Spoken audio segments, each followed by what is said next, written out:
గుప్పెడు బియ్యం గింజలు నోట్లో యేసుకొని, ఉన్న 32 పళ్ళలో 4 పళ్ళకి కన్నం పెట్టుకున్న నేను, ఎప్పుడూ ఇంత పెద్ద తపాలాతో రైస్ ప్రిపేర్ చేస్తానని అనుకోలేదు. అదేంటక్కా ఎప్పుడు రైస్ ప్రిపేర్ చేయలేదా ఏంటి?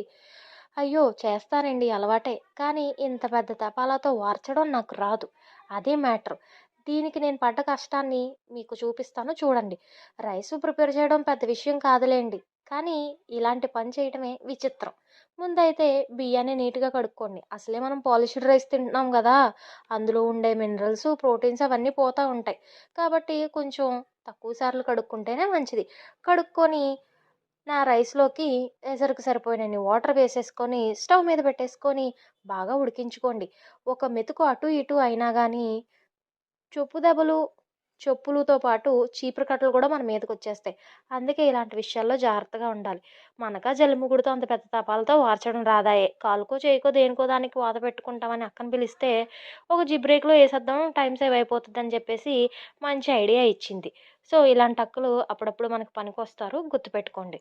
నచ్చితే లైక్ చేసి సబ్స్క్రైబ్ చేసుకోండి. Thank you for watching.